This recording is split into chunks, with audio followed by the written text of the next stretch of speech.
trabalhadores. Portanto, isso se localiza a princípio no RH. Em outras, a porta de entrada é o marketing, né? Ou em outras ainda, a questão ambiental. De forma que a gente não pode desperdiçar, né, nenhuma motivação da empresa para tratar desse tema. Tendo ou não uma área específica, o importante é que ela torne todos os seus processos mais sustentáveis. E aí, por onde ela começa, é algo muito variável. Complementando o que a professora falou, hoje as grandes corporações, as grandes empresas também começam a exigir dos seus fornecedores que eles também tenham envolvidas as questões de sustentabilidade. Então, eu como grande fornecedor, dentro da minha planta industrial, eu tenho que ter também para fornecer produto, matéria-prima, qualquer que seja o insumo para uma grande empresa, eu preciso também estar de acordo, estar alinhado com esse pensamento sustentável da empresa. Então, já começa a ser também uma pressão. As grandes empresas pressionam as médias para que essa cadeia sustentável de suprimentos seja desde o início até o final da produção. Professor, nesse contexto, a gente percebe que hoje pleno emprego é uma realidade. E, querendo ou não, sustentabilidade, como já bem apontado por vocês, é uma tendência. Seria correto afirmar, por exemplo, que a demanda por profissionais nessa área é crescente daqui para os próximos anos? Porque, só para entrar e aproveitar o gancho, porque um aluno de pós-graduação é um aluno que normalmente ele já tem uma certa experiência profissional e já está trabalhando com algum assunto dentro da corporação. Mas não é o caso da graduação, né? O que você diria para esse aluno que está buscando essa primeira formação? No caso da primeira formação, da graduação propriamente dito, principalmente na área de engenharia ambiental, é tomado como uma das profissões que mais cresce hoje no Brasil e no mundo. Primeiramente pelo fato pela falta de profissionais que a gente tem nessa área, é uma área relativamente nova, né? Os cursos de engenharia são relativamente novos. Então, hoje o Brasil e o mundo carece ainda de profissionais bem formados nessas áreas. Então, o que a gente vê são os profissionais que acabam egressando dos cursos de engenharia, eles ocupam boas posições nas empresas pela carência mesmo desse profissional bem formado, capacitado, para atender a necessidade da empresa com relação principalmente a questão ambiental dentro da própria indústria ou da própria empresa. Então, essa ponte da saída da área acadêmica e a entrada no mercado profissional para a área de meio ambiente hoje está muito aquecida. É uma das profissões que mais cresce hoje na questão de emprego. Até para complementar, acho interessante a gente fazer uma ressalva de que estas empresas que estão internalizando nos seus processos essa mudança em prol da sustentabilidade, além dela precisar do profissional que tenha uma especificidade técnica para tratar com os temas, ela precisa que todos os outros profissionais das mais diferentes áreas também incorporem essa compreensão. Porque para que uma empresa torne-se sustentável de fato, ela precisa mudar, né, a questão da cultura organizacional. Então, hoje é assim um determinante de perfil, né, inclusive nos processos de contratação e tal, ser ou não sustentável, né, compreender ou não todo esse arcabouço, essa abordagem, essas questões conceituais. Linha, muitas vezes começa de casa, né? Sem dúvida, né? Acima de tudo, para pensarmos nisso, precisamos ter uma mudança que é comportamental, que é subjetiva. Só complementando o que a professora Regina colocou, a gente não pode ver a área ambiental somente como um foco, uma área.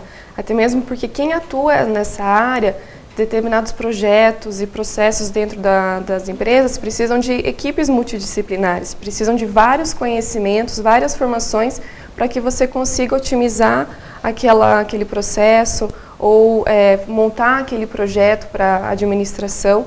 Então, a gente não pode só focar muito, a gente tem que pensar na área ambiental como uma área abrangente, que precisa de vários profissionais com várias formações. Que é multidisciplinar, como vocês estavam colocando. Vamos Perfeito. Então? Nessa linha, então, já chegando ao final do nosso primeiro bloco, normalmente a gente deixa tanto aos entrevistados, nossos convidados aqui, quanto ao nosso amigo telespectador, com uma questão norteadora.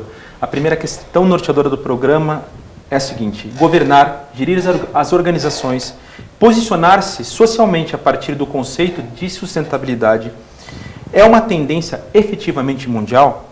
A recém-findada Rio+20 conseguiu significativamente contribuir para o cenário atual ou avançamos pouco, como alguns críticos mencionam? Deixamos com os convidados a questão para discutir logo no início do segundo bloco e também com o nosso amigo telespectador. Voltamos já.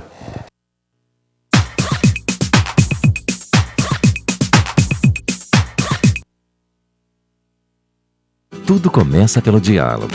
Afinal, na cidade onde o abstrato conversa com o figurativo e o sagrado convive com o profano, é que nasceu uma escola de negócios que fala com o mundo. A ESAD, a melhor escola de negócios da Europa, se uniu à FI Business School para trazer para o Brasil o AMP, Advanced Managing Program, o programa de direção geral voltado a executivos que querem dominar a língua do sucesso. ESAD, o diálogo profissional e o acadêmico no mais alto nível.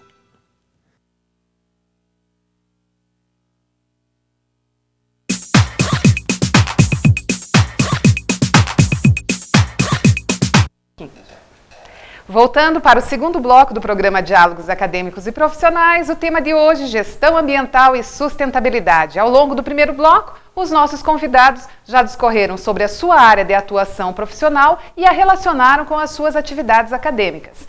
Embora tenha faltado algo bastante interessante que nós vamos retomar ao longo desse segundo bloco também, sobre a pesquisa acadêmica, que é a nossa ex-estudante do curso de Gestão Ambiental e Sustentabilidade, vamos colocar como formada no curso de Gestão Ambiental e Sustentabilidade, melhor do que ex-aluna, não é, Ana Paula? E agora, vamos então retomar essa questão, a primeira questão norteadora do programa, que tem a ver um pouquinho com o que aconteceu na conferência na Rio+20. Então, avançamos um pouco ou não avançamos significativamente? Nós gostaríamos então que vocês elaborassem um ponto de vista, argumentassem a partir daí. Bom, eu acredito que qualquer conferência, qualquer reunião que aconteça para tratar de sustentabilidade, ele é um avanço. Só que se tratando da Rio+20, já são 20 anos, né? Então eu acho que houve um avanço sim, mas não diria significativo. Sim. Eu acho que, como foi colocado na conferência, os objetivos e metas serão definidos em 2014. Eu acho que as questões ambientais, socioambientais, elas carecem de uma urgência maior. Então acho que a gente não tem que postergar isso, e sim fazer com que essas coisas aconteçam antes. Maior aprofundamento nessas questões, seria isso? Porque sim. A professora Renata estava trazendo também para nós que o conceito atual de sustentabilidade não seria apenas voltado para o ambiente, mas a partir do tripé que a professora estava comentando, econômico, social e ambiental. Então, as questões foram abordadas a partir dessa perspectiva, professora, na Rio+20? Olha, uma das críticas assim bastante consistentes com relação a Rio+20 é até a falta de profundidade no tratamento do próprio conceito de desenvolvimento sustentável, né? Então, o próprio documento final da conferência trata já na sua introdução, e esse era um grande ponto de discussão no debate, da erradicação da pobreza, por exemplo, né? E o quanto as organizações, as empresas, os organismos internacionais têm que fazer em prol desta meta. Não é? Porque sem erradicar a pobreza, não chegaremos a um modelo de desenvolvimento sustentável. A universalização da educação também é uma questão... Sem dúvida.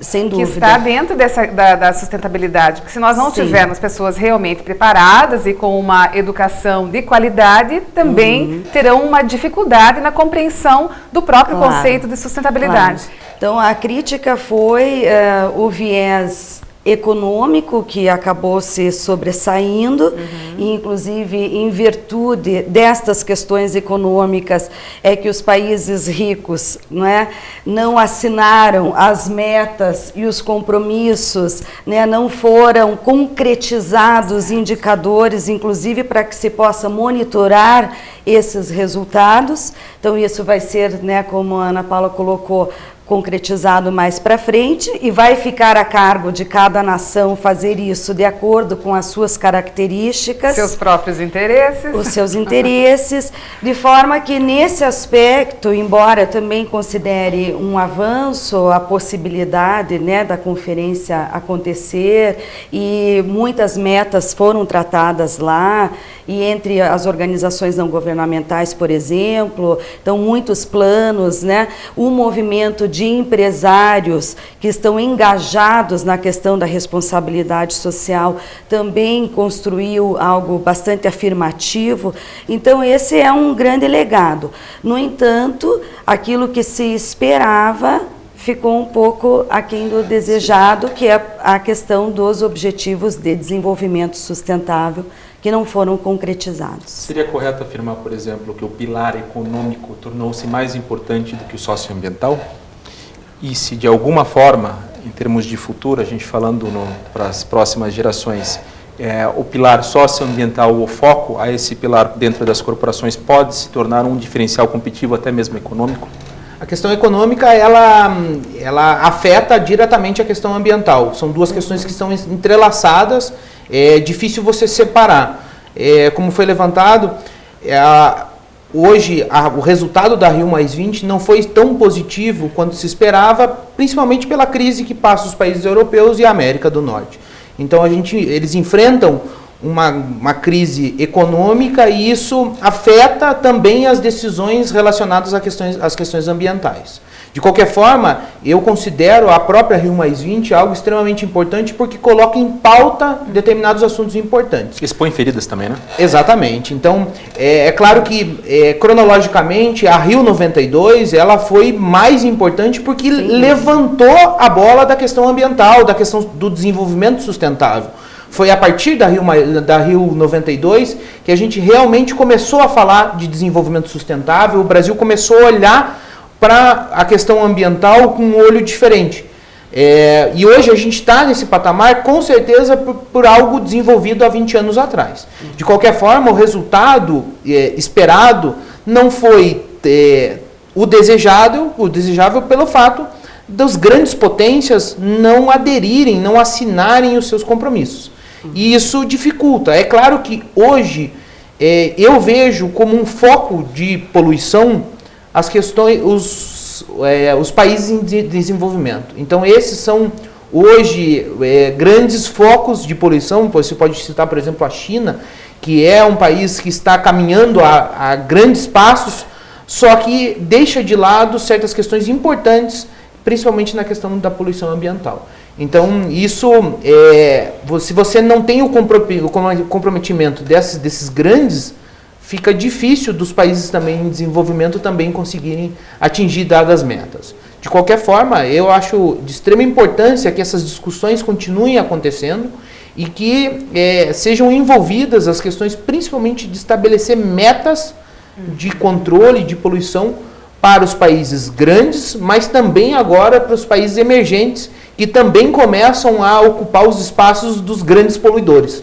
Então, são questões que devem ser tratadas com mais cuidado para esses países emergentes, porque o desenvolvimento a todo custo, ele vai gerar um problema lá na frente. Então, não é dessa forma com que a gente vai conseguir atingir um ponto de ser um país desenvolvido, sem olhar para essas questões ambientais com muito carinho, com muito cuidado. O professor Tiago já está colocando aqui para nós, já está delineando, já está traçando, indicando um plano de ação para essa situação, que ficou pendente, que não ficou tão a contento como poderia ter ficado. Então, traçar mais estratégias, novas metas, pedir ou solicitar, ou ser mais inquisitivo, né, no sentido de trazer as grandes potências, mesmo numa realidade de comprometimento. É isso, professor? Sem a gente conseguir esse comprometimento dos grandes, a gente não vai conseguir atingir a questão sustentável ideal.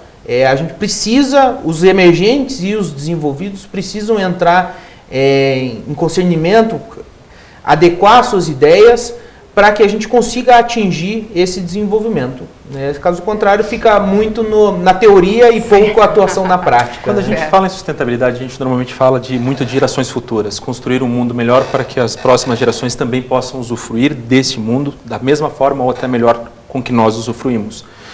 Ana, você, recém-formada, pós-graduada, você de certa forma representa um pouco dessa próxima geração que tomará decisões nesse sentido.